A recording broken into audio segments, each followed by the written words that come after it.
Anti-Düring, Friedrich Engels. Parte 1. Filosofia Moral e Direito. Capítulo 9. Verdades Eternas. Abstemo-nos de dar algumas amostras do guisado de tolices e sentenças oraculares, ou seja, do simples charlatanismo que o Sr. Düring serve a seus leitores em 50 páginas como sendo a ciência radical dos elementos da consciência. Não citaremos senão esta. Quem não é capaz de pensar senão com a ajuda da linguagem, não tem a menor ideia do que significa pensamento original e verdadeiro. Segundo esta afirmativa, os animais são os pensadores mais originais e mais verdadeiros, pois o seu pensamento jamais é perturbado pela intromissão da linguagem. A dizer verdade, vê-se bem nos pensamentos düringianos e na linguagem que os exprime, quanto eles se adaptam mal a uma linguagem qualquer, e, por outro lado, como a linguagem, pelo menos a alemã, se ajusta com dificuldade a esses pensamentos. Enfim, eis-nos chegados ao 4º capítulo, que, no meio desse fluxo de frases ambíguas, apresenta ao menos aqui e ali alguma coisa de aproveitável sobre a moral e o direito. Desde o início, somos convidados a fazer uma viagem aos outros mundos. Os elementos da moral devem ser encontrados de igual maneira entre todos os seres não humanos, nos quais uma inteligência ativa se ocupa de pôr em ordem consciente as reações vitais instintivas. Entretanto, o interesse que tomamos por essas ideias será sempre ínfimo, mas, por outro lado, será sempre uma concepção própria à ampliação benfazeja dos nossos horizontes o representarmos a vida individual e social em outros astros como baseada, necessariamente, na contextura fundamental e geral de um esquema que não pode ser suprimido nem cancelado por nenhum ser que atue de modo inteligente. Porque, excepcionalmente, é no começo e não no fim do capítulo que se afirma o valor das verdades de Düring para todos os outros mundos possíveis. Há para isso uma razão suficiente. Uma vez estabelecido que as ideias de Düring sobre moral e justiça valem para todos os outros mundos, será mais fácil estendê-las, logo beneficamente, como diria ele, a todos os tempos. Mas, ainda uma vez, não se trata aqui nem mais nem menos que de verdades definitivas e sem apelação. O mundo moral, tanto quanto da ciência geral, tem seus princípios permanentes e elementos simples. Os princípios morais estão colocados por cima da história e das diferenças que hoje separam a estrutura dos povos. As verdades concretas de que se compõem no curso da evolução, por síntese, a mais ampla consciência moral e o que se pode chamar a consciência do homem, podem, uma vez investigadas até as suas últimas raízes, pretender para si a mesma validade e o mesmo alcance das concepções e aplicações da matemática. As autênticas verdades são sempre imutáveis, de maneira que é tolice representar a exatidão do conhecimento humano algo destrutível pelo tempo e pelas transformações reais. A segurança de um saber rigoroso e a validade dos conhecimentos mais comuns não nos permitem, pois, duvidar, em momentos de reflexão, do valor absoluto dos princípios da ciência. Já por si mesma, a dúvida permanente é um estado doentio de fraqueza e não faz senão manifestar um desolado confusionismo, que às vezes procura dar-se a aparência de alguma solidez, na consciência sistemática de sua nulidade. Em matéria de moral, a negação dos princípios universais apega-se às diversidades geográficas e históricas dos costumes e dos princípios morais, e, confessando-se a necessidade inevitável do mal e do perverso imoral, acredita-se livre da obrigação de reconhecer a comprovada vigência e a ação eficaz de padrões morais coincidentes. Esse ceticismo dissolvente, que se exerce não contra tal ou qual falso ensinamento objetivo, mas contra a própria capacidade que o homem tem de obedecer a uma moralidade consciente, atinge mesmo alguma coisa pior que o puro niilismo. Ele tem a ilusão de poder facilmente governar seu tumultuado caos de noções morais desagregadas e de poder abrir as portas ao capricho, destituído de princípios. Mas seu erro é imenso, pois é suficiente que se recorde as aventuras inevitáveis da razão na verdade e no erro, para que se reconheça, revelada por essa analogia, que a falibilidade das leis naturais não exclui necessariamente a possibilidade de saber encontrar o caminho exato. Até aqui, alinhamos tranquilamente todas essas pomposas declarações do Sr. Düring sobre verdades definitivas e sem apelação, a soberania do pensamento, a segurança absoluta do conhecimento, etc., porque, em suma, a questão só poderia ser decidida ao ponto a que agora chegamos. Até aqui, nos contentávamos em verificar em que medida as proposições concretas da filosofia da realidade tinham validade soberana e títulos incondicionais de verdade. Ao chegarmos aqui, encontramo-nos diante da questão de saber até que ponto os produtos do conhecimento humano podem aspirar a uma validade absoluta e aos títulos incondicionais de verdade. E quando digo conhecimento humano, não é que tenha qualquer intenção de ofender os habitantes dos outros astros que não tenho a honra de conhecer, mas é que os animais também têm um conhecimento, embora não seja nunca soberano. O cão, por exemplo, terá o seu dono como um deus, o que não impede que esse senhor seja o maior canalha do mundo. O pensamento humano é soberano? Antes de responder sim ou não, é preciso primeiramente saber o que é, na realidade, o pensamento humano. É o pensamento de um só homem? Não. Ele não existe senão como pensamento concreto de muitos milhares de milhões de homens passados, presentes e futuros. Assim, pois, quando eu digo que esse pensamento de todos os homens, inclusive os vindouros, sintetizado no meu espírito, é soberano, capaz de conhecer, de modo absoluto, o mundo real, desde que a humanidade subsista o tempo necessário para isso, e que não se produza, nem nos órgãos nem nos objetos do conhecimento, modificação capaz de limitar esse conhecimento, estarei dizendo uma coisa banal, e além disso, estéril, porque o resultado mais precioso dessa ideia seria tornarmos-nos extremamente desconfiados quanto aos nossos conhecimentos atuais, posto que estamos, segundo toda a probabilidade, ainda quase no início da história da humanidade, tendo as gerações que nos corrigirão de ser seguramente muito mais numerosas que aquelas cujos conhecimentos, não poucas vezes um olímpico desprezo, somos capazes de corrigir. O próprio Sr. Düring considera necessário que a consciência e, por conseguinte, o pensamento e o conhecimento só se manifestam numa série de seres isolados. Só num sentido, o pensamento de cada um desses seres isolados não pode ser considerado como soberano no sentido de que não conhecemos um poder capaz de impor-lhes, pela força, quando se acham em estado de saúde e de serenidade, um qualquer pensamento. Mas no que se refere ao valor soberano dos conhecimentos de cada mente individual isolada, sabemos que não pode haver tal valor soberano, e todas as nossas experiências passadas nos demonstram que, nesses conhecimentos, sem exceção, está contida uma parte maior de dados retificáveis do que de dados não retificáveis. Em outros termos, a soberania do pensamento realiza-se através de uma série de seres humanos pensantes muito pouco soberanos. Os conhecimentos que podem alegar títulos incondicionais de verdade se impõem depois de uma série de erros relativos. Nenhuma soberania pode converter-se em plena realidade a não ser através da duração infinita da própria realidade.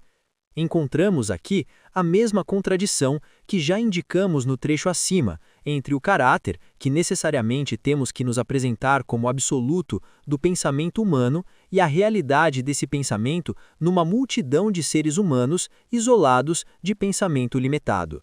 Essa contradição não se pode resolver senão no decorrer de um processo infinito, na sucessão, para nós pelo menos praticamente inacabável, das gerações humanas.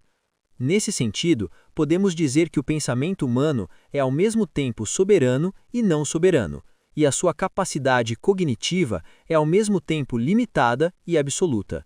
Soberano e absoluto quanto à sua capacidade, sua vocação, suas possibilidades, sua meta histórica final.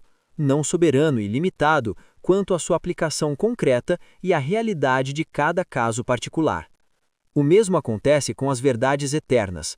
Se a humanidade chegasse, em algum tempo, a um tal grau de progresso que só atuasse com verdades eternas, com produtos do exercício do pensamento que pudessem reivindicar uma validade soberana e títulos incondicionais de verdade, teria alcançado o ponto em que se teria esgotado a infinidade do mundo intelectual, tanto em relação à realidade quanto em relação à possibilidade, efetuando-se assim o famoso milagre da contagem do inumerável.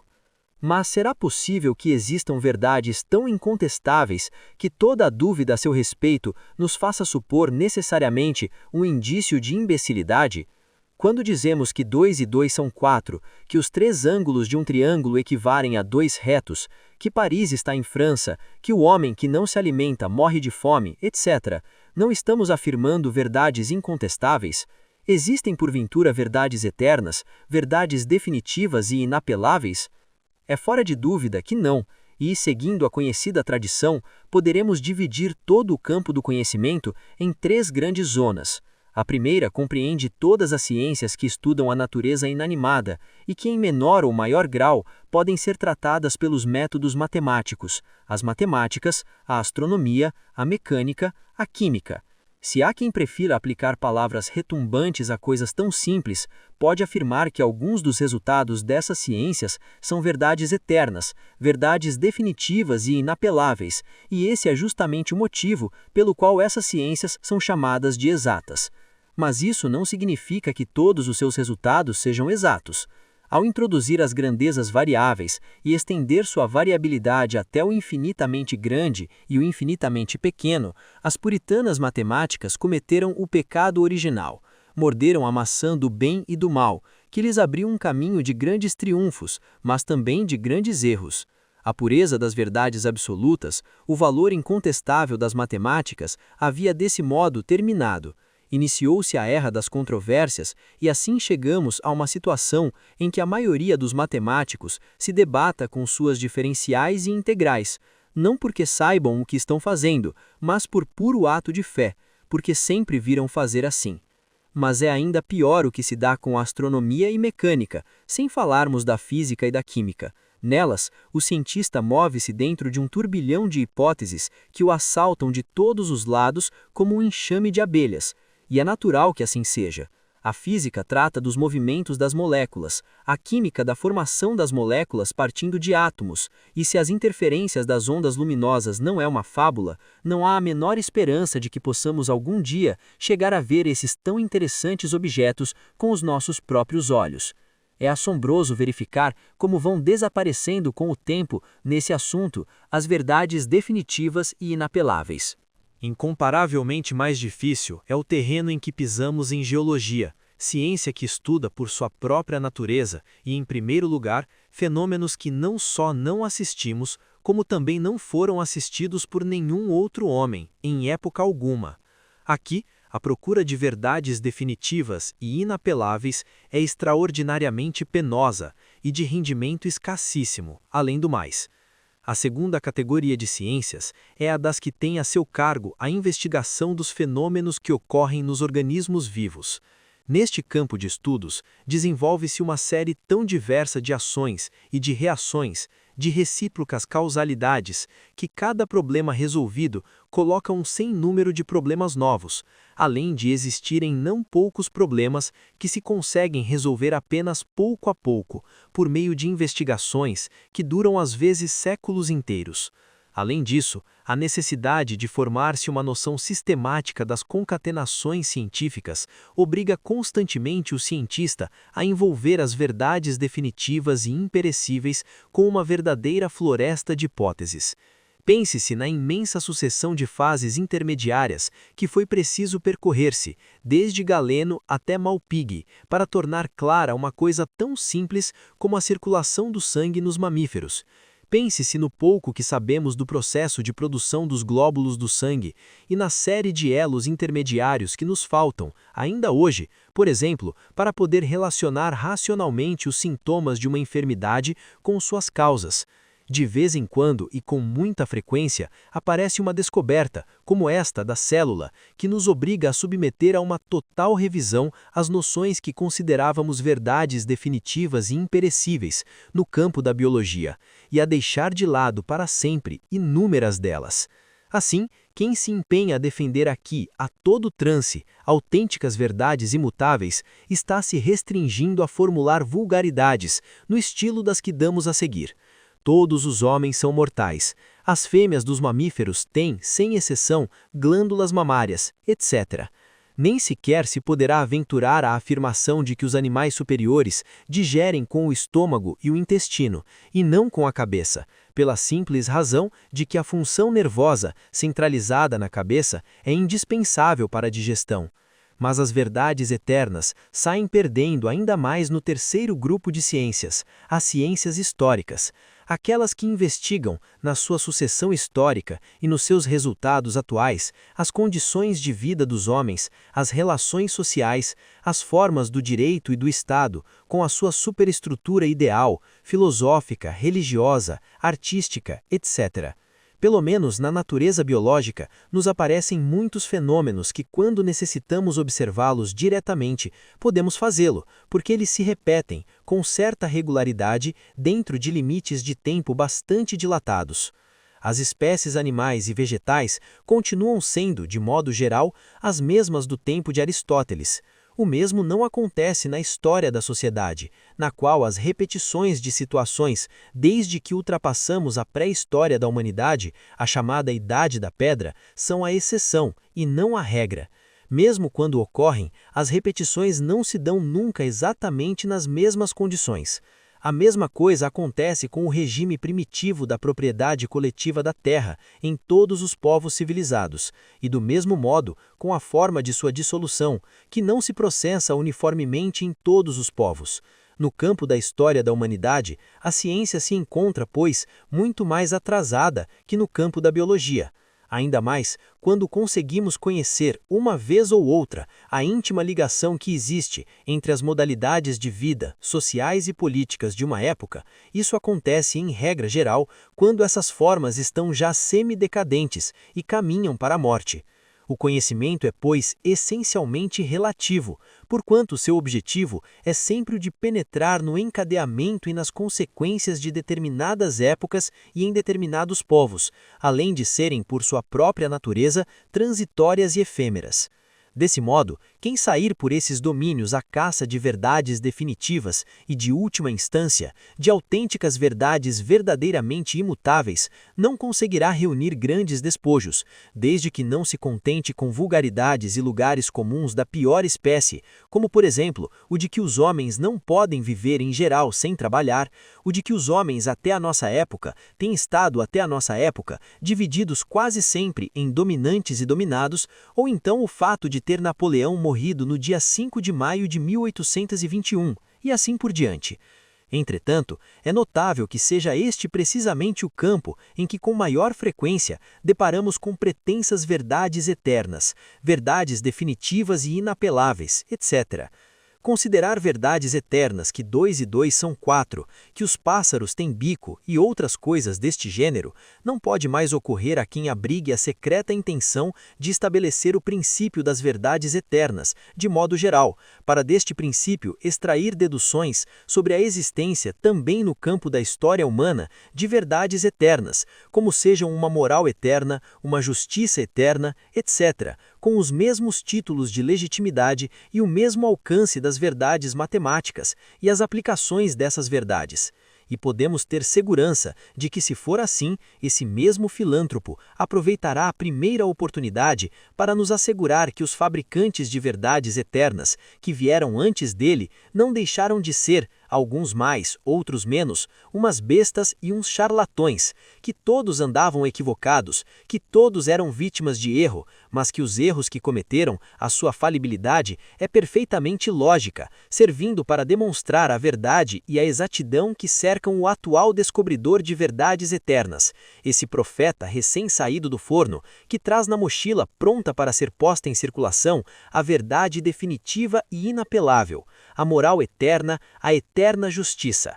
Centenas e milhares de vezes tais coisas já se passaram, de tal modo que tem-se que ficar assombrado de que haja ainda homens que sejam o bastante ingênuos para acreditar, já não digo nas plataformas dos outros, mas nas suas próprias. E, no entanto, temos que nos render à evidência, pois temos diante de nós um desses profetas, que, como é praxe, se enfurece e tem verdadeiros acessos de ira moral quando alguém se atreve a negar que seja ele capaz de apresentar-nos a verdade definitiva e inapelável. Já sabemos que a negação, ou mais ainda, a simples dúvida a respeito das verdades eternas, é um estado de debilidade doentia, um desesperado confusionismo, uma nulidade, um nada, ceticismo desagregante, ainda pior que o simples niilismo, um caos de confusão, e não sei quantas outras delicadezas do mesmo gênero. Já se sabe que os profetas não precisam molestar-se em realizar investigações críticas e científicas, pois lhes basta fulminar-nos com seus raios morais. Poderíamos ter mencionado mais acima as ciências que investigam as leis do pensamento humano, ou seja, a lógica e a dialética. Mas também nesse terreno não é tão melhor colocada as verdades eternas. O Sr. During deixa de lado a verdadeira dialética como um puro contrassenso, e como sabemos, todos os livros que se escreveram ou que continuam sendo preparados sobre lógica demonstram completamente que também neste campo não abundam, como muitos acreditam, as verdades eternas e inapeláveis. Além de tudo, não nos precisamos assustar pelo fato de que o grau de conhecimento que alcançamos na atualidade tenha tão pouca coisa de definitivo quanto o das épocas que nos precederam. O nosso conhecimento engloba já um material imenso de dados e exige uma grande especialização de estudos por parte de quem pretende se familiarizar com um ramo ou uma disciplina qualquer de ciência.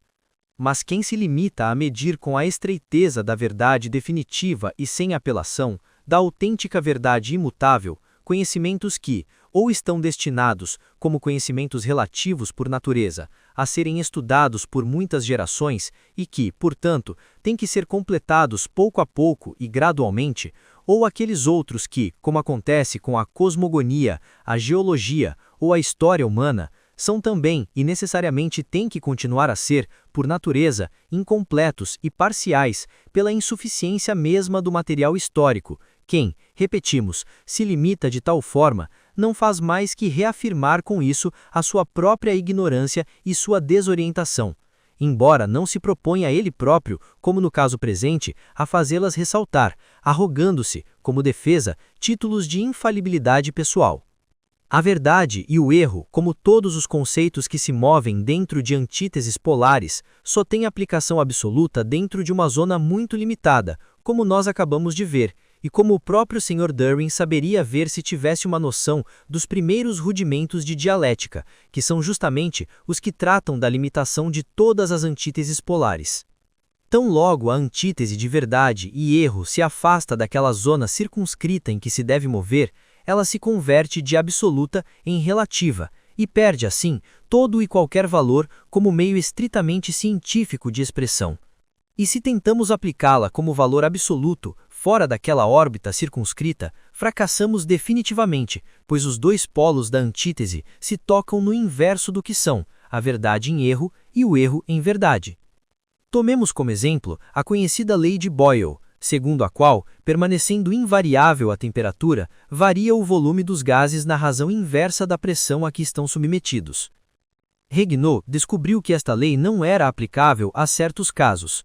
Se tivesse sido um filósofo da realidade, deveria ter dito: a lei de Boyle é mutável, não é, portanto, uma autêntica verdade, ou seja, não é uma verdade, mas sim um erro. Mas com isso teria cometido um erro muito maior que o existente na citada lei. A rocha grenítica de sua verdade teria desaparecido como se fosse um torrão de areia na imensidade de seu erro. Teria convertido o seu resultado originariamente exato num erro tal que, comparada com ele, a lei de Boyle, apesar da poeira de erros a ela aderida, resplandeceria como uma grande verdade. Mas Regnault, como cientista que de fato era, não se deixou levar por semelhantes puerilidades, tendo continuado a pesquisar até descobrir que a lei de Boyle era apenas aproximadamente certa e que deixava de sê-lo, sobretudo na presença de gases que, quando submetidos à pressão, se tornavam fluidos, Ou mais concretamente, a lei deixava de ser certa a partir do momento em que a pressão se aproximava do ponto de fluidez.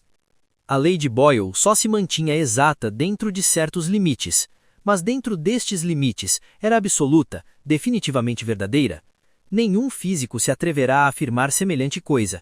Responderá unicamente que esta lei é efetiva e exata dentro de certos limites de pressão e temperatura, e de determinados gases, e mesmo dentro destes limites, admitirá a possibilidade de que o seu campo de aplicação se restrinja ainda mais, ou que a sua fórmula se modifique como resultado de posteriores investigações. Vemos, pois, aqui o caráter que assumem na física as verdades definitivas e inapeláveis. Por isso, todos os trabalhos realmente científicos se abstêm cuidadosamente de empregar termos tão dogmáticos como os de erro e verdade, que encontramos em grande quantidade em obras como a Filosofia da Realidade, na qual pretende o autor nos impor como sendo o fruto soberano do pensamento soberano, um mero encadeamento de frases sem sentido. Mas perguntará o leitor ingênuo: onde concretamente o Sr. Durkheim disse que o conteúdo do seu sistema da realidade é a verdade definitiva e inapelável? Onde? Ele o disse, por exemplo, no ditirambo que entoa em homenagem ao seu próprio sistema, na página 12 deste livro, do qual tomamos algumas frases do capítulo 2 desta obra. Ou quando diz, no parágrafo que acima citamos, que as verdades morais, sempre que possam ser conhecidas até os seus últimos fundamentos, reclamam os mesmos títulos de efetividade que as verdades matemáticas. E acaso não afirma o Sr. Durkheim ter chegado até esses fundamentos, até os esquemas fundamentais do ponto de vista da sua plataforma autenticamente crítica e por meio da sua investigação, que atinge as raízes das coisas, transmitindo com isso as verdades morais em caráter definitivo e sem apelação? Pois se o Sr. Durkheim não pretende estes títulos nem para si nem para sua época, se apenas quer dizer que um dia haverá, não se sabe quando, lá pelo nebuloso futuro, no qual se poderão descobrir verdades definitivas e inapeláveis, se portanto apenas quer dizer o que diz, vaga e confusamente, quando se refere ao ceticismo desagregante e desesperado confusionismo, então por que todo este barulho? Que deseja afinal este senhor? Se nada ganhamos com os conceitos de verdade e erro, menos ainda alcançamos com os do bem e do mal. Esta antítese move-se pura e exclusivamente dentro da órbita moral, isto é, num terreno que pertence à história humana, onde já sabemos que pouquíssimas verdades definitivas e inapeláveis podem fecundar.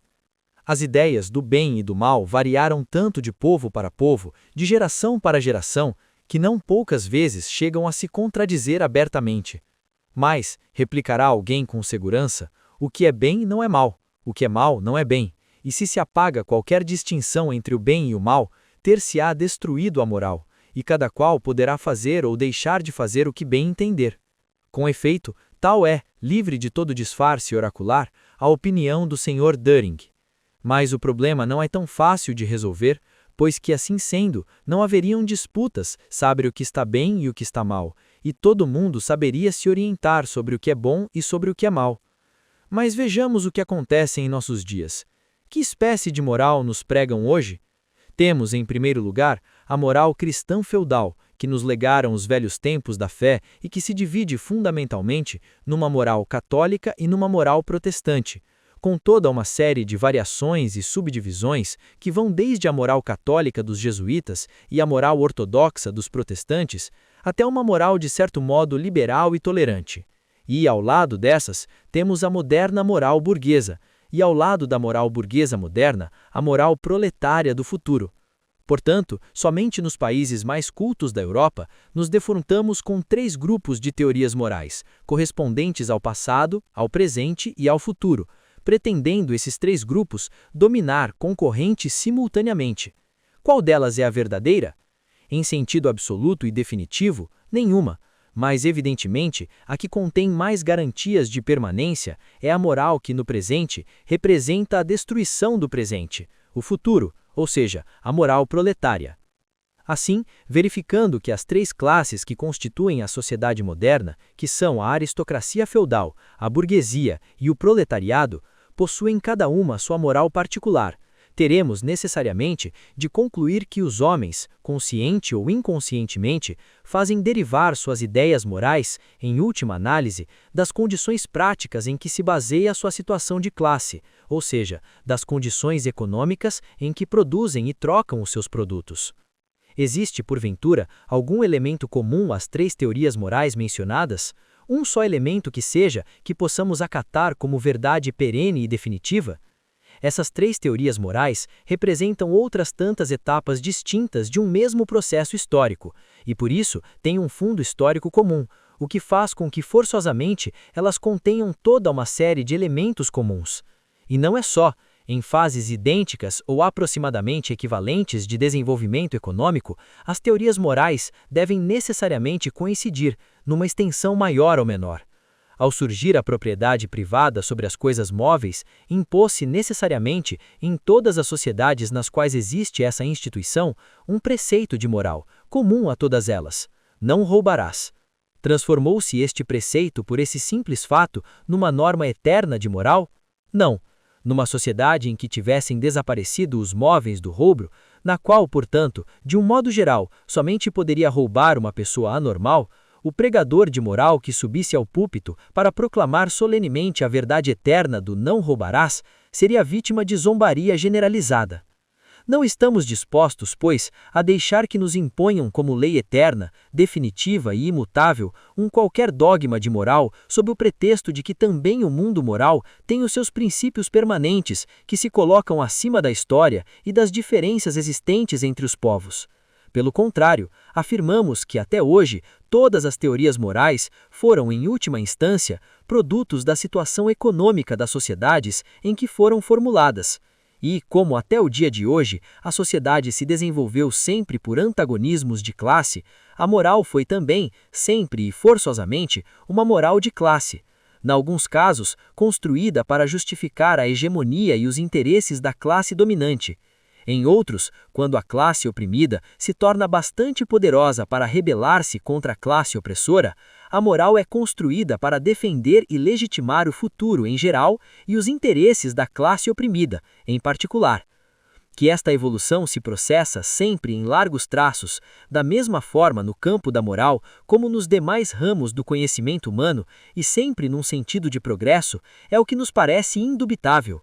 Mas, apesar de todos os progressos, não se encontrou ainda nenhum modo de fugir da moral de classe. Para se chegar à conquista de uma moral realmente humana, subtraída a todos os antagonismos de classes, ou mesmo a sua recordação, teremos antes de alcançar um tipo de sociedade na qual não somente tenha sido abolido o antagonismo das classes, mas também tenha sido esse antagonismo, além de abolido, esquecido e afastado das práticas da vida. Considere-se, pois, quanto é grande a presunção do Sr. Düring, que vivendo no seio da velha sociedade de classes, às vésperas de uma revolução social, tem a pretensão de impor à sociedade sem classes do futuro uma moral eterna, subtraída às leis do tempo e às mudanças da realidade. Assim mesmo, supondo que conheça, ao que seja apenas em seus traços fundamentais, a estrutura dessa sociedade do futuro. E para terminar, lembramos uma sua descoberta, fundamentalmente original, mas nem por isso menos radical. Estudando as origens do mal, deparamos com o fato de que o tipo de gato, que é encontrado nessa espécie animal com a falseza que o caracteriza, pode ser comparado com a contextura de certos caráteres humanos, colocados assim no mesmo plano que esses bichos. O mal, portanto, não é nada misterioso, a menos que se queira farejar alguma coisa de místico na existência do gato ou na existência dos felinos em geral. Concluímos, portanto, que o mal, segundo Düring, é um gato. O diabo mudou os chifres e patas por unhas e olhos verdes. Goethe cometeu um erro imperdoável quando em seu Fausto apresentou Mefistófeles na forma de um cão negro, em vez de dar-lhe a figura de um gato. O gato, personificação do mal. Temos aqui uma moral aplicável a todos os mundos habitáveis, até mesmo a todos os gatos.